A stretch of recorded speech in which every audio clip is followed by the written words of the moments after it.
Hi everyone, it's Heather Nichols for another Make It Monday. Today we're going to make a shaker card. It's been a long time since I've made a shaker card, and with the new die cuts that are out, it's easier than ever. So what I'm going to start with is I'm using Fun Foam and a piece of cardstock and a piece of the Clearly Creative cardstock, basically an acetate or transparency piece. I'm going to cut my shape, and I actually changed my mind here, so I'll kind of walk you through what I'm thinking. Because I want a front to my shaker card. I need the foam to add a little bit of depth to make kind of a pocket for the confetti, and I need that Fun Foam not to show behind. So my first thought was to cut everything at the same time, which you would think would work, but the Fun Foam actually expands a little bit more after it's been cut, and so it's slightly bigger than the actual die cut, which you'll see here. And if it doesn't bother you, you could definitely just do it this way so that it would just show a little bit. And you can coordinate your foam with your cardstock like I did here, or do a contrasting piece. But I don't want my foam to show, so I'm going to actually change my mind here. And I could just take a scissor and I could trim this down, but easier than that, I'm going to take the 2.5 inch Limitless Layers circle that coordinates with the scallop circle here, and I'm just going to cut that right out of my foam piece that I have right here. And that's going to create kind of that foam dimension underneath my shaker card front, but so it doesn't show. And there we have it, and it will fit right behind. I'm going to layer these two together, and I'm actually going to cut my opening through the frame and through the foam at the same time with the heart, because we're going to do the Valentine. Whatever shape you want to do. So that's the cool thing about dies. You don't just have to make the square shaker card. You can actually expand and do some different experimenting with different shapes and have a lot of fun with this. So I've got my foam cut out, and I've got my front part of my shaker card cut out as well. And they fit just right together.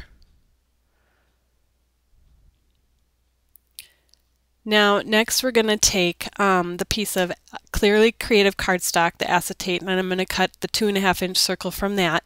I'm putting a piece of cardstock behind it so that my kind of messed up cutting pad doesn't make marks on the acetate. So I'm just running that through and cutting that out. And there we go. There's one more die cut piece that you're going to need here, which I'll show you in a second. It's actually another 2.5 inch circle that I just cut from white, so you'll see that later. So here I have my acetate circle, my Fun Foam piece, and my scallop circle piece. Now, to stick everything together, when you do a shaker card, you want to make sure that none of the confetti is going to sneak out. So the easiest thing to do is to use one of the sticker machines like this. Or if you have another way to put adhesive, like a liquid adhesive or something like that, it's just going to take a little longer to dry. So I'm running the foam piece through the sticker machine on both sides. So I don't have to glue both sides. I'm just running it right through so that all of the adhesive is on the front and on the back of it. Easy peasy. So now I'm going to put the front, the clear acetate circle over the frame, over the front of it. So the back is sticky and it's open, and then the clear is on the other side. So this is kind of our little dish here that I added confetti into. I collect confetti and glitter and all sorts of things, and I'm sure if you've been in paper crafting, you do too. So you don't want to fill it too full because you want to be able to shake it around, but you don't want to have too little that it's like, you know, 3 pieces of confetti in there. Here's that 2.5 inch circle I talked about in white, and I'm just putting that, so now I've got everything sealed up inside of this little basically shaker compartment. So the layer is the circle of acetate, the foam with the heart cut out or whatever shape frame you want, and then the white circle on the back. I'm going to decorate, stamp up my little scallop circle frame here with the Polka Dot Basics 2 in the Fresh Snow ink. And when you'll see big shadow coming over, because I get pretty much right on top of what I'm stamping so I can see where to line up that next row when I'm doing the background stamps like this. And people ask for tips all the time, and that's just my best tip, is get right on top of it and look. That's what the clear stamps were made for, and that's what they do best. I have one little tiny spot down here to do. Then I'm going to ink the edges of this just to kind of add a little definition to the edges.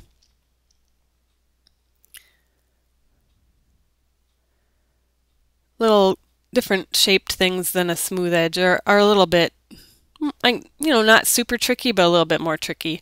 I use my fingers just kind of to smooth out the ink so it's not so, it just kind of evens it out a little bit. So there we have our front. On my card, I'm just doing a 4 1/4 by 4 1/4 square card, and I put some strips of Simply Valentine pattern paper across the bottom. Now I'm going to put a Pure Poppy gross grain ribbon. My ribbon, I'm actually putting adhesive on the whole piece, and this wraps around the card because I'm going to have a tail on that left side of the card. So I get my ribbon where I want it in the extension off the left side, stick it down in the front of the card first, wrap it around to the back, and then line it up and stick it right to that little piece of ribbon that's sticking out, and then trim off your extra. However you want to make your little tail. I just did a snip. You could do a little 2 snips to make the V, or you could use like a pinking shear. I'm going to put a little heart brad in there to just little decorative funness. So I've got my little foam mat here, and I'm just going to take a paper piercer and poke a hole right through the ribbon and stick my heart brad through. Very cute. Open up your brad so that it's secured on your ribbon. And then I like to take the back of my paper piercer and just flatten everything out so it's as flat as I can make it. The plastic paper piercer that I'm using there, I believe I got from a bookbinding supply area of my craft store. So, because sometimes the metal ones can leave a mark, but I did find this plastic one.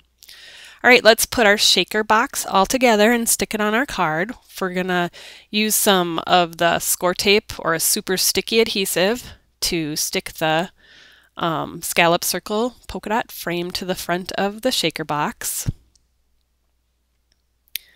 Make sure that it's not going to show in your window at all, and that it doesn't go off the edges so you don't get adhesive where you don't want it. Peel off the little paper backing. And then line up the frame right over your opening. It just goes together so perfect. And then we've got our little shaker. And especially when you put it through the sticker machine, you can shake it right away. If you use a liquid adhesive, you're going to have to give it some time to dry before you shake it, or you will shake it and it will fall apart. We're going to stick it to the card with some more of the score tape or a super sticky adhesive, just because I don't want that shaker card piece to fall off of my card, and it is a little bit bulkier and heavier. I'm going to get the paper backing off of this. And then we're going to stick it right where we want it on the card front. And I have a little sentiment here to add right next to it that I'll be putting on in a minute. It's on the back of this punch circle. And I usually use like a 1/16 height dimensional, the 3D foam squares. And I'm going to layer that up twice because it's not quite tall enough. And I want it to overlap my shaker box just a little bit. So I layered up 2 dimensionals, and then I'm just going to tuck this little circle right next to my shaker box. And when I've got it where I want it, I'm going to press everything down, make sure everything is secure, and then we are all set and your shaker card is ready to go. So it's your turn now. Why don't you try your hand at doing a shaker card? You could do it the old way and cut everything by hand, or do it the new and improved easy way with die cuts. And I'd love to see the ribbon detail too. If you do that, that's some extra bonus points, I think. And then go to Nicole's blog, and she'll have all the details on how to post your projects and share and enter the contest. Thanks so much, everybody, for joining us for this Make It Monday, and we'll see you again next time.